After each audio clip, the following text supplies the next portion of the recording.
So, are you ready to explore the mind that shaped the modern philosophy? Let's begin with Kant. So, myself Arjun Gupta and we are going to discuss about Kant's philosophy. Kant के दर्शन के बारे में हम लोग discuss करेंगे. Who is Immanuel Kant? Kant कौन है? उनका philosophical contribution क्या है? किस तरीके के concept उन्होंने modern philosophy में दिए और why Kant is a father of modern philosophy? कहां तक कहना सफिशिएंट होगा, इनफ होगा और राइट होगा कि कांट मॉडर्न फिलॉसफी जो है उसके फादर है. तो कांट का जब हम पूरा फिलॉसफी समझते हैं, कांट सबसे पहले तो आपको ये पता होना चाहिए कि हमारे लिए कहां कहां उपयोगी है. यूजीसी नेट में आप फिलॉसफी डिस्कस करते हैं, यूपीएससी ऑप्शनल, इवन एथिक्स का जो पेपर 4 है उस पेपर में भी कांट हमारे लिए हेल्पफुल है. एक मॉडर्न थिंकर है और फिलोसोफर है जो हमें बताते हैं कि भाई किस तरीके से पॉइंट्स हो सकते हैं और ऐसे तरीके से भी चीजें सोची जा सकती है. चाहे हम रैशनलिज्म की बात करें, एम्पिरिज्म की बात करें, उनकी एपिस्टेमोलॉजी की बात करें, उनके मेटाफिजिक्स की बात करें या उनके एथिकल मोरल वैल्यूज की बात करें, सभी आज के टाइम पीरियड में भी बहुत ज्यादा रिलेवेंट है. सो बहुत सारे लोग हो सकता है कि ये वीडियो फिलॉसफी का इंटरेस्ट की वजह से भी देख रहे हो और उन्होंने हो सकता है कांट का नाम बिफोर सुना भी हो और नहीं भी सुना हो. So who is Kant? We are going to discuss about Kant's philosophy in this lecture और लेट्स बिगिन. फर्स्ट, सबसे पहले हम पॉइंट पर जो आते हैं कि कांट का जो संबंध है, कांट कहां से बिलोंग करते हैं, कहां से रिलेट करते हैं, या कांट का जो ओरिजिन है वो कौन से कंट्री में है. तो हम बात करेंगे जर्मन की. यहां पर कांट का, इमैनुअल कांट 1724 टू 1804, ये इनका पूरा टाइम पीरियड है. इस टाइम ड्यूरेशन के दौरान जर्मन फिलोसोफर, जिनको कि जैसा मैंने अभी अपने लेक्चर के स्टार्टिंग में कहा कि who is the father of modern philosophy, modern philosophy term use कर रहा हूं मैं. फिलोसफी में एक से एक दिग्गज हुए, चाहे हम वेस्टर्न फिलोसफी की बात करें, हमारे पास कांट है, हमारे पास हीगल है, एरिस्टोटल है, सोक्रेटिस है, प्लेटो है और भी बहुत सारे लोग हैं. इंडियन फिलोसफी में आ जाओ तो बुद्ध, महावीर, नानक, शंकर, कबीर और भी बहुत सारे लोग जिन्होंने फिलोसफी के वर्ल्ड को अपने थॉट्स से, अपने एक्सपीरियंस से या अपने फिलोसॉफिकल पॉइंट्स से बहुत ज्यादा एनहांस किया, बहुत ज्यादा सींचा, मैं कह सकता हूं कि जिससे कि फिलोसफी की जो फजल है हमारे समाज में बहुत अच्छी दिखाई देती है. चाहे वेस्टर्न फिलोसोफर्स को हम पढ़ने चले जाएं या हम इंडियन फिलोसोफर्स को पढ़ें. चलिए हम बात करते हैं. तो यहां पर 2 पॉइंट सबसे पहले मैंने कहा, इनका जो ओरिजिन है वो जर्मन से है या जर्मन से रिलेटेड है, जर्मनी से रिलेटेड है और फादर ऑफ मॉडर्न फिलोसफी कहे जाते हैं.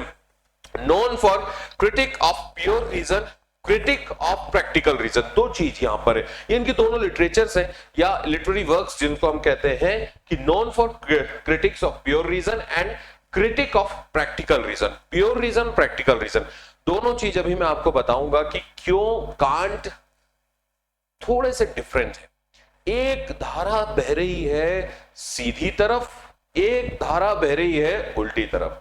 कांट बोल रहे हैं कि दोनों धाराओं को मैं सामंजस्य तरीके से, कोऑर्डिनेशन के रूप में बीच में लाता हूं और बीच से एक धारा बहाने की कोशिश करता हूं. एक धारा बह रही है बुद्धि की, इंटेलिजेंस की, रैशनलिज्म की, और एक धारा बह रही है सेंस ऑर्गन्स या हम कह सकते हैं कि सेंसरी एक्सपीरियंस की, या जिसको कि हम अनुभववाद कहते हैं, एक्सपीरियंस कहते हैं. कि एक तो ज्ञान की बात हो गई और एक अनुभव की बात. वो कह रहे थे दोनों अलग नहीं है भाई, दोनों का इंपॉर्टेंस है और दोनों को हमें सामंजस्य बिठा करके कोऑर्डिनेशनली या प्रॉपर दोनों को हमें एक जगह लाकर देखना चाहिए. उसी की बात किया है कांट ने, सिंथेसाइज्ड रेशनलिज्म एंड एम्पिरिज्म. अब व्हाट इज रेशनलिज्म?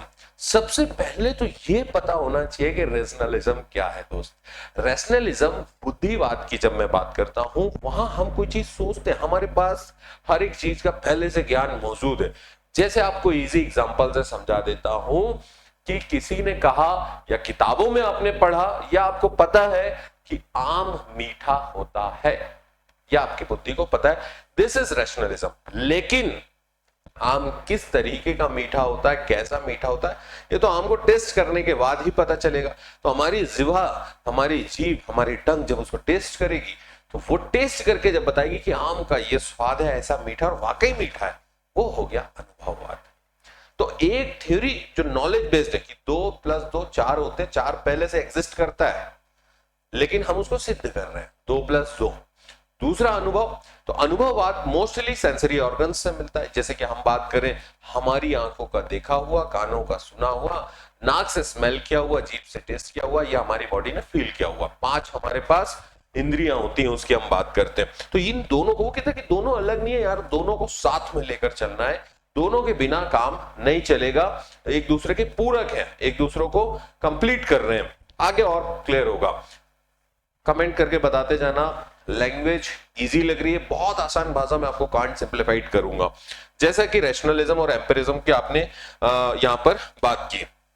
अब हम बढ़ते हैं कांट्स जो कॉपरनिकन रेवोल्यूशन है कांट का। अब क्या रेवोल्यूशन है और किस तरीके से इसको कॉपरनिकन क्यों कहा, क्योंकि इसमें एक एग्जांपल आया है भाई। एग्जांपल जो है वो है कॉपरनिकस का। किसका एग्जांपल है? आपने कॉपरनिकस का नाम सुना होगा, हम सभी ने ज्योग्राफी में मेजर बेसिक्स टर्म्स कंसेप्ट्स पढ़े हुए। अब एक टाइम पर मान्यता ये थी, चर्च की मान्यता कह लो या उस टाइम के लोगों की मान्यता ये थी कि भाई जो धरती है वो सूरज का चक्कर नहीं लगा रही है, सूरज धरती का चक्कर लगा रहा है। अब ये मान्यता थी, लोगों ने माना, लेकिन समय चेंज हुआ, कॉपरनिकस ने यहां पर ये सिद्ध किया, और भी लोग आए कि भाई धरती जो है वो सूरज का चक्कर लगाती है।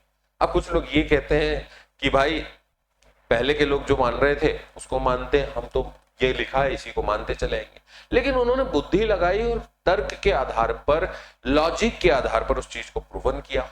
तो इनका जो ये पूरा कंसेप्ट है, इसीलिए इसको कॉपरनिकन रिवॉल्यूशन कहा कि भाई ये कॉपरनिकस का इसमें एग्जांपल दिया गया, मेंशन किया गया। Objects conform to our knowledge, not the other way around. Object conform to our knowledge, not the other way around. वस्तु हमारे ज्ञान के अनुरूप होती है, ना कि हमारा ज्ञान वस्तु के अनुरूप। फर्स्ट पॉइंट, अब देखो ये जो पॉइंट है बहुत ही इंपॉर्टेंट हो गया यहां पर आपको समझना कि वस्तुएं हमारे ज्ञान के अनुरूप है, ना कि हमारा ज्ञान वस्तु के अनुरूप।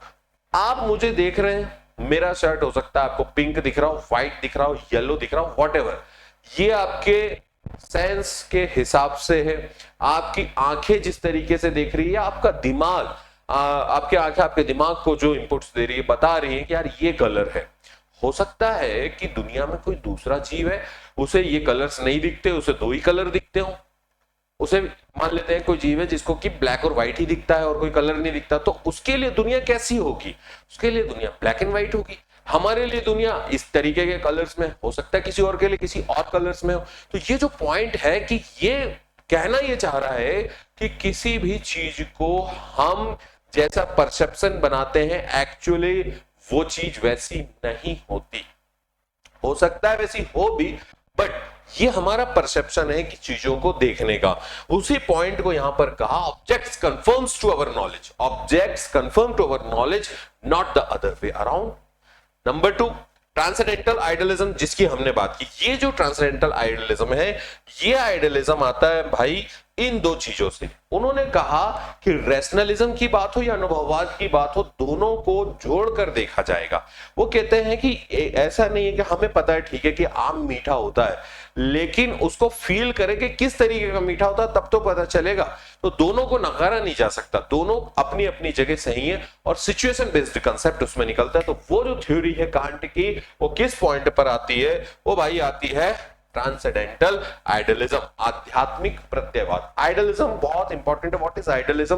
तो इस पर में आप लोग ध्यान दें कि हर एक चीज के बहुत सारे प्रत्यय होते हैं, आइडल होते हैं, जिसकी हम बात कर रहे हैं। अब जैसा knowledge arise from both sensibility, जैसे कि अभी हमने बात की कि भाई वो रेशनल भी सही है और एम्पिरिज्म भी सही है, अनुभववाद भी सही है और बुद्धिवाद भी सही है। हम दोनों को गलत नहीं कह सकते। अब कोई कहे कि नहीं यार चारवाक की सही है, शंकराचार्य गलत है, तो बात थोड़ी सी हजम नहीं होगी, क्योंकि यहां पर कंप्लीट तो कोई नहीं है। अगर हम सिचुएशन बेस्ड देखें तो चारवाक की बात अपनी जगह सही है और शंकराचार्य की बात अपनी जगह सही है, बट लॉजिकली जब हम प्रूवन करने जाते हैं तो हमें दोनों चीजों की आवश्यकता होती है। हमें इंटेलिजेंस की भी आवश्यकता, बुद्धि, और हम फील कैसे करेंगे? किसी ने कहा कि आग गर्मी देती है, ये तो पता है, लेकिन आग कैसी गर्मी देती है उसके पास जाने पे ही पता चलेगा।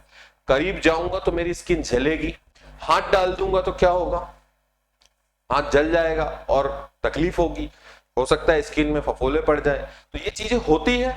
तो ये अनुभव हो गया। और एक चीज हो गई, सीधा और सरल कर देते हैं कि हमारी आम बोलचाल की भाषा में जिसको हम बोलते हैं थ्योरी एंड प्रैक्टिकल। आगे बढ़ते हैं। ये पॉइंट आपको क्लियर हुआ होगा योग। फिर हमने बात किया है जो इनका कहना है कि knowledge arise from both sensibility.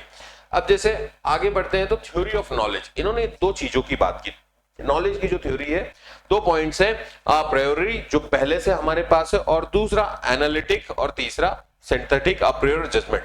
अब दो चीज है, देखो, ए प्रायोरी वर्सेस पोस्टरी, पहले के कंपेयर में बाद के कंपेयर में दो ज्ञान हो गए, पूर्वानुभागत और अनुभव उपरांत। जैसे मैंने अभी आग का एग्जांपल लिया, दोनों को बहुत दिमाग लगाने की जरूरत नहीं, बहुत अच्छे से। देखिए इजी एग्जांपल फिलॉसफी को बहुत ज्यादा सिंप्लीफाइड कर देता है। एक बात कह रहा है पूर्वानुभवगत, पूर्वानुभवगत। जैसे किसी ने कहा कि भाई जो है आग में, पहले से हमने देखा नहीं, पैदा हुए आग में जो हाथ डालने से हम जल जाएंगे, समझ में भी आ रहा है, देख के पता भी चल रहा है। हो सकता है हमने किसी को एक्सपीरियंस करते हुए देखा हो, तो किसी ने लिखा ये चीज हमें पहले से पता कि आग में हाथ डालने से जल जाएंगे। लेकिन दूसरा पॉइंट आता है, वो कहता है कि भाई अनुभव उपरांत, जिसने आग में हाथ डाला और बोला नहीं यार वाकई उसकी बात सही थी, हम तो आग से जल गए, यही दो चीज होती है। एक हमें पहले से पता है और दूसरा हम उसको अनुभव कर रहे हैं। फिर आते हैं दूसरे पॉइंट पर, एनालिटिक वर्सेस सिंथेटिक। दो तरीके के जजमेंट्स होते हैं। एक जजमेंट होगा जिसकी पूरी व्याख्या की जाएगी, एनालिसिस किया जाएगा, और उस एनालिसिस के आधार पर उसको हम कहेंगे कि भाई जो है 2 और 2 4 होते हैं। एनालिसिस जो होगा वो किस आधार पर होगा, एनालिसिस में हम लगाएंगे लॉजिक, रीजनिंग और कंसेप्ट, ये सब कुछ पॉइंट्स होंगे। इन डेटा भी हो सकता है, डेटा इन सब पॉइंट्स के बेसिस पर हम एनालिसिस करेंगे। बट जब हम सिंथेसिस जजमेंट पर जाएंगे तो हम उसे हो सकता है एथिकली फील करने जाएं कि यार ये जो चीज है ये सभी पर सही से काम करेगी नहीं करेगी, इसका कंसेप्ट सही होगा नहीं होगा। तो ये जो बात होती है एनालिसिस वर्सेस सिंथेसिस। अब दूसरा कह रहा है synthetic a priori judgements major contribution to epistemology. ये कह रहे हैं कि इनका ये जो कंसेप्ट है वो पूरा पूरा ज्ञान मीमांसा या एपिस्टेमोलॉजी के लिए बहुत ज्यादा मेजर कंट्रीब्यूशन देता है, प्रियर जजमेंट्स देते हैं, मेजर कंट्रीब्यूशन देता है। और आगे क्लियर करते हैं, इसको इजी करते हैं। तो हमने कैटेगरीज में कांट ने बहुत सारी कैटेगरीज दी इस चीजों को समझने के लिए, concepts of understanding. Kant's proposed 12 categories through which we understand the world। बहुत सारी कैटेगरीज हैं, उनमें कांट 12 को प्रपोज कर रहे हैं कि इन 12 कैटेगरीज से हम दुनिया को समझ सकते हैं। कैसे समझ सकते हैं, आपको बहुत आसान भाषा में समझाता हूं। जैसे किसी भी चीज की अगर हम बात करें, मैंने यहां पर एक एग्जांपल लिया कि भाई काऊ का हमने एग्जांपल लिया, तो काऊ को आप किस चीज से देखोगे, काऊ का कलर आप बता दोगे कि भाई हाँ काऊ का कलर जो है यहां पर व्हाइट है, ठीक है। काऊ हैज 4 लेग्स, आपने उसकी क्वांटिटी देख ली लेग्स की कि भाई उसके लेग्स कितने हैं, 4 है, 1 टेल।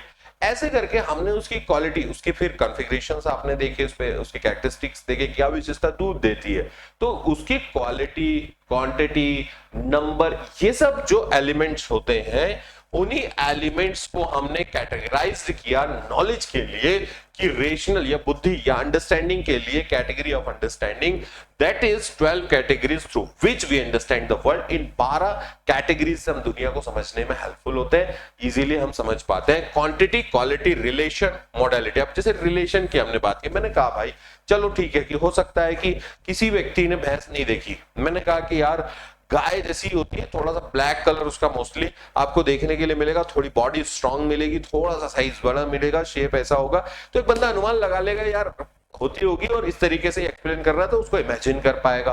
तो इमेजिनेशन भी उसमें होता है, लेकिन इमेजिनेशन को बहुत सारे लोग परसेप्शन से जो है डायरेक्ट जो हम बात करते हैं उससे नहीं जोड़ते। सीधी सी बात है कि जो लोग एम्पिरिज्म पर जोर देते हैं, अनुभववाद पर जोर देते हैं, उनका पूरा पूरा फोकस सेंसरी ऑर्गन या सेंस से लॉजिक लगाना होता है, चाहे आंखों का देखा हो, कानों का सुना हो, या स्किन का महसूस किया, या टंग से स्वाद लिया हुआ या नाकों का स्मेल किया हुआ। ये सारे पॉइंट्स होते हैं जिसके आधार पर ही वो डिस्कस करते हैं और उस पर बिलीव करते हैं। चलिए हम आते हैं आगे पॉइंट पर। तो ये आपको समझ में आया कि कांट ने ऐसे 12 कैटेगरीज दिए हैं, लाइक एग्जांपल्स जिसमें हमने नंबर, क्वालिटी, क्वांटिटी एक्सेट्रा की हमने बात की।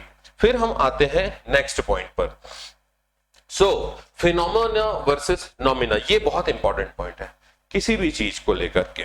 देखो जैसा मैंने स्टार्टिंग में आपको बताया था कि what is phenomena and what is noumena. Phenomena की हमने ये फिनोमिना बना रखा, आपने अक्सर ये टर्म सुना होगा कि यार हमने ये फिनोमिना बना रखा है। दैट मीन्स कि हम जिस तरीके से दुनिया को देख रहे हैं, the way we see the world, वो सही है क्या? आपको लगता है? आप मुझे बताओ, क्या हम ये दुनिया को देख रहे हैं? बहुत सारे फिलोसोफर्स लाइक शंकराचार्य कहते हैं कि ब्रह्म सत्य जगत मिथ्या। ब्रह्म सत्य और ये जगत मिथ्या है, माया इल्यूजन। हो सकता है कि इल्यूजन है क्योंकि हमारा जो सेंस है, फील कर रहा है, उसी की बात ही कर रहा है। प्रतीति, फिनोमिना, हमें प्रतीति, फिनोमिना मतलब दिखाई दे रहा है वैसा। That means the world as it appears to us, जैसा हमें दिखाई देता है कि यार मुझे व्हाइट वॉल दिख रही है, मुझे ट्रीज ग्रीन दिख रहे हैं, या स्काई ब्लू दिख रहा है। कोई भी पॉइंट हो सकता है कि यार ऐसा क्या वाकई ऐसा है। तो दूसरा पॉइंट यहां पर निकल कर आता है, वो है नॉमिना का। The world in itself unknowable. Can't इसको कहते हैं कि हम जान नहीं सकते यार गुरु। वो कहते हैं कि हमारा जो परसेप्शन हमने बना रखा है, फिनोमिना है, वो हमारे अकॉर्डिंग है, लेकिन जो एक्चुअल ट्रूथ है उसको हम जान नहीं सकते। ये दो पॉइंट है, फिनोमिना वर्सेस नॉमिना। हम वस्तुओं केवल जैसी वे प्रकट होती हैं वैसी हम जान सकते हैं। अब इस पर मैं एक पॉइंट कहूंगा कि आपसे अगर कोई पूछे कि ये पहाड़ है, तो आप क्या कहेंगे? पहाड़ है। एक्चुअली वो पहाड़ है नहीं, पहाड़ हो रहा है, प्रोसेस में है। कोई पत्थर को अगर आप देखो और बोलो कि this is stone, so stone तो वो अभी है, लेकिन वो एक रेत होने की प्रोसेस में पड़ चुका है। इस कॉस्मोस में नथिंग इज परमानेंट, कुछ भी स्थायी नहीं है, हर एक चीज आगे बढ़ रही है। हमारे भारत में या हमारे दुनिया में, हमारे अर्थ में कई जगह जहां समंदर है, कभी वहां रेगिस्तान हुआ करते थे। जहां रेगिस्तान है, हो सकता है आने वाले समय में वहां पर समंदर हो या कोई जंगल हो। तो हर एक चीज आगे बढ़ रही है। आज मैं यंग हूं, कल को मैं बूढ़ा होऊंगा, इससे पहले मैं बच्चा था। एक प्रोसेस चल रही है, मर जाऊंगा, ये शरीर छूट जाएगा। अकॉर्डिंग टू साइंस ऑल्सो ये शरीर जो है 5 एलिमेंट से मिलकर बना हुआ है। कुछ लोग, चार्वाक के लोग 4 एलिमेंट्स मानते हैं, तो वो एलिमेंट्स में चला जाएगा। लेकिन फिर हम आते हैं अलग पॉइंट पर, जो मेटाफिजिक्स में चला जाता है, जो कहता है कि भाई इसमें एक सोल भी है। बहुत सारे लोग सोल में बिलीव करते हैं, सोल में बिलीव नहीं करते हैं। कई लोग सोल भी है जो कि परमानेंट है, इनहेरेंट है, और हम कह सकते हैं, इनहेरेंट कह रहा हूं, परमानेंट है और हर तरीके से शाश्वत है। सुपर कॉन्शियस या कॉन्शियस की हम बात करते हैं। तो यहां जो पॉइंट कह रहा है कि ये पॉइंट कह रहा है कि नॉमिना जैसा हमको दुनिया दिखाई दे रही है, एक्चुअली वैसा है नहीं। हो सकता है कि हमारे परसेप्शन के हिसाब से हम इस चीज को ऐसा बना रहे हैं। ये दो की बात करता है। और तीसरे पॉइंट पर कहता है कि हम इसे ऐसा जान नहीं सकते जैसा ये है। फिर आते हैं आगे मोरल फिलॉसफी। ये बहुत इंपॉर्टेंट है। कहानी सुनो बाप। एक कहानी ये है कि एक मदर रहती है और वो बच्चे को कहती है बेटा झूठ बोलना पाप है, किसी भी कंडीशन में जो है झूठ नहीं बोलना चाहिए। पर सडन होता यह है कि मदर के और बच्चा रहता है घर में, और उनके घर में कोई बाहर के ऐसे परिचित आते हैं जिनसे उनकी मदर मिलना नहीं चाहती होगी। तो वो बच्चे को कहती है कि उनको बोल दो कि मम्मी घर पर नहीं है। बच्चा बोलता है कि कांट तो कहते हैं कि हर कंडीशन में जो मॉरलिटी है वो एग्जिस्ट करती है, और हमें मॉरलिटी हर एक सिचुएशन में बनाए रखनी चाहिए। अगर सत्य है तो हर स्थिति में वो सत्य है, शाश्वत है, और उसको परमानेंट बनाए रखना चाहिए। This is the concept of Kant's नैतिक या एथिकल फिलॉसफी।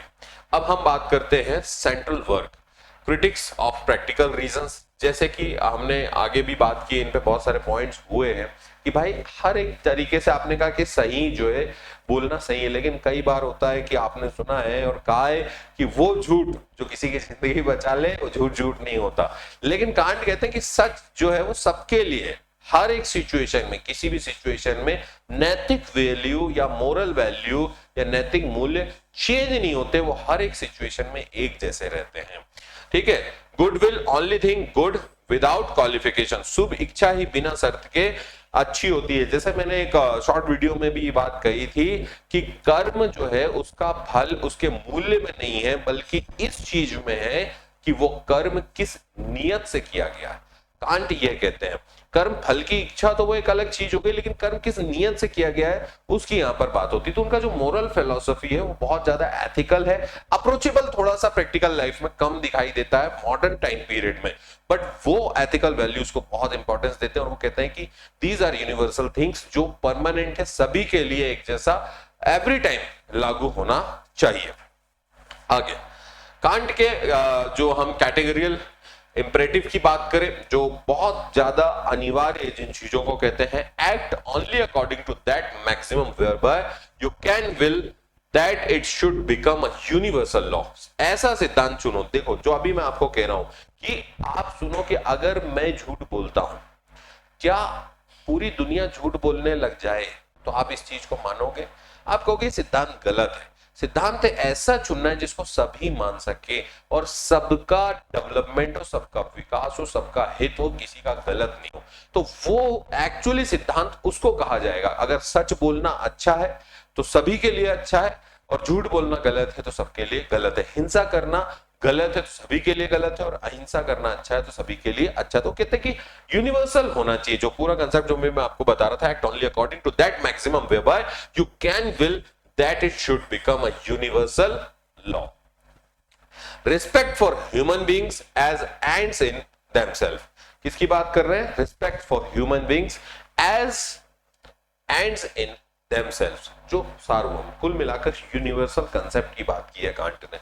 आगे हम बढ़ते हैं तो कांट्स वर्सेस अदर थिंकर। देखो अब इतना पूरा जो मैंने आपको बेसिक्स बताया, बहुत बेसिक लेक्चर है कांट फिलॉसफी को इजी समझने के लिए, जो बुद्धिवाद और अनुभववाद को दोनों को साथ में लाकर जोड़ते हैं। वो कहते हैं कि बुद्धि से भी अकेला काम नहीं होगा और अनुभव से भी, दोनों का सामंजस्य बिठाकर रखना है। और उसके लिए कांट की फिलॉसफी में जो टर्म यूज किया गया है, वो टर्म मैं भी आपको बता रहा हूं, वो टर्म है transcendental idealism. What is the term? Transcendental idealism, जो दोनों को, रैशनलिज्म को और एम्पिरिज्म को, दोनों को कलेक्टिवली अप्रोच के साथ साथ में ला रहा है। Knowledge arise from both sensibility की बात कर रहा है। यहां से कांट की फिलॉसफी शुरू होती है। नैतिक दर्शन, एथिकल वैल्यूज मैंने समझाया, क्यों कह रहे हैं कि यूनिवर्सल है, सभी के लिए हर टाइम में एक जैसा है। फिर आगे हम बढ़ते हैं तो उन्होंने एक प्रायोरिटी जो एक्सपीरियंस है और बात पोस्टरी या पूर्व अनुभव का, और अनुभव के बाद, दोनों चीजों की हमने बात की। एनालिटिकल अप्रोच की बात की और सिंथेटिक अप्रोच की भी बात की। दूसरा की synthetic a priori judgement, major contribution to epistemology, उसकी बात की, जो पूरी तरीके से उनका ज्ञान सिद्धांत ये दर्शा रहा है, हमें इस तरीके की बात बताता है कि दोनों चीजों को साथ में लेकर चलना, व्यवहारिक पक्ष के हिसाब से कंसेप्ट को समझना। फिर हम आते हैं तो कैटेगरीज की, भाई हम दुनिया को कैसे समझ सकते, तो 12 कैटेगरीज बता दी, just like quality, number, quantity and relation, modality etcetera. Number, फिर हम आगे बढ़ते हैं, जैसे मैंने आपको काउ का एग्जांपल दिया था। फिर फिनोमिना वर्सेस नॉमिना की हमने बात की। Phenomena that is the way we see the world, और noumena that is actually it is. So उसकी हमने यहां पर डिस्कशन कर लिया। अब हम आगे बढ़ते हैं तो मोरल फिलॉसफी को भी हमने डिस्कस किया, और अब हम देख रहे हैं कि भाई अदर्स, कांट्स अदर्स फिलोसफर से कैसे डिफरेंट है। सो यहां पर हम बात कर रहे हैं रैशनलिस्ट जो फिलोसफर्स हैं उनमें, कांट सिंथेसाइज्ड एम्पिरिज्म, दोनों की बात कर रहे हैं, है ना। Rationalism, rationalist, Kant synthesized empiricism, जो रैशनलिस्ट बुद्धिवादी है तो उनके लिए इनने इसको भी इंपॉर्टेंट दिया। फिर जो एम्पिरिस्ट है, जो पूरी तरीके से अनुभववादी है, बुद्धिवाद की बात नहीं करते हैं, है ना, तो अवेकन कांट फ्रॉम डॉगमेस्टिक स्लंबर। मिल जैसे जो फिलोसोफर हैं या बैंथम जैसे जो फिलोसोफर्स हैं, उनकी अगर हम बात करें तो यूटिलिटरिज्म वर्सेस कांट्स ड्यूटी बेस्ड एथिक्स। वो कहते हैं कि भाई ड्यूटी बेस्ड, नैतिक की जो बात है, तो कुल मिलाकर थोड़ा सा डिफरेंस। एक तरफ आप जो राइट वाले हैं या कायदे से रैशनलिस्ट जो फिलोसफर्स हैं उनको देख सकते हैं, सीधा रख सकते हैं यार ये रैशनलिज्म के फेवर में। दूसरी तरफ जो बात करते हैं एम्पिरिज्म की फेवर में है। एम्पिरिस्ट है। तो तीसरे तरफ जो हम बात करते हैं कांट की, वो मॉडर्न फिलोसोफर या मॉडर्न फिलोसफी के लिए इसलिए बहुत ज्यादा इम्पैक्टफुल हो जाते हैं कि भैया ये बंदा जो है कायदे से चीजों को दोनों तरीके से बैलेंस अप्रोच के साथ, मॉडर्न अप्रोच के साथ क्या कह रहा है कि कांट्स ड्यूटी बेस्ड एथिक्स की बात करता है। So Kant's its relevant today, absolutely very relevant. तो कैसे? Foundation for modern human rights theory, Kant's का ये जो फिलॉसफी है वो बैलेंस अप्रोच के साथ बात कर रहे हैं कि मॉडर्न ह्यूमन राइट्स कैसे होना चाहिए, और यूनाइटेड नेशंस जैसी ऑर्गेनाइजेशंस भी इनके प्रिंसिपल्स को, इनके फिलॉसफी को, इनके जो थॉट्स हैं उनको अडॉप्ट कर रही है। इन्फ्लुएंस रॉल्स या हबम्स यूएन एथिक्स, जैसा मैंने अभी आपको बताया, नैतिकता, कानून, राजनीति और न्याय की आधुनिक अवधारणाओं का आधार है, बेस है कांट की फिलॉसफी। कुल मिलाकर जो सही पॉइंट है वो दोनों के धारा के बीच में कांट चलते हैं, दोनों कंसेप्ट को बीच में लेकर चलते हैं और नैतिक मूल्यों की बात करते हैं। उनकी एपिस्टेमोलॉजी को हमने डिस्कस किया, उनके एथिकल वैल्यू को डिस्कस किया, उनके कुछ लिटरेरी वर्क्स मैंने आपको बताए, जर्मनी से उनका रिलेशन था, वहां से आपने उन चीजों को डिस्कस किया। सो हियर इज कांट्स फिलॉसफी, और थोड़ा सा इजी लैंग्वेज में, थोड़ा मैंने फास्ट किया लेक्चर को, क्विक किया, और अधिक डिटेल में से क्वेश्चन आंसर्स के साथ भी मैं आगे आपको मिलूंगा। और फिलोसॉफिकल थॉट्स, और हम कह सकते हैं कि मेजर फिलोसोफर, चाहे वेस्टर्न फिलोसफी से रिलेटेड हो और इंडियन फिलोसफी से, उनकी एक सीरीज अब मैं इस चैनल पर स्टार्ट कर रहा हूं। सो आप लोग मेरे साथ जरूर कनेक्ट रहें। आपने धैर्य के साथ मुझे सुना, thank you so much, have a nice day.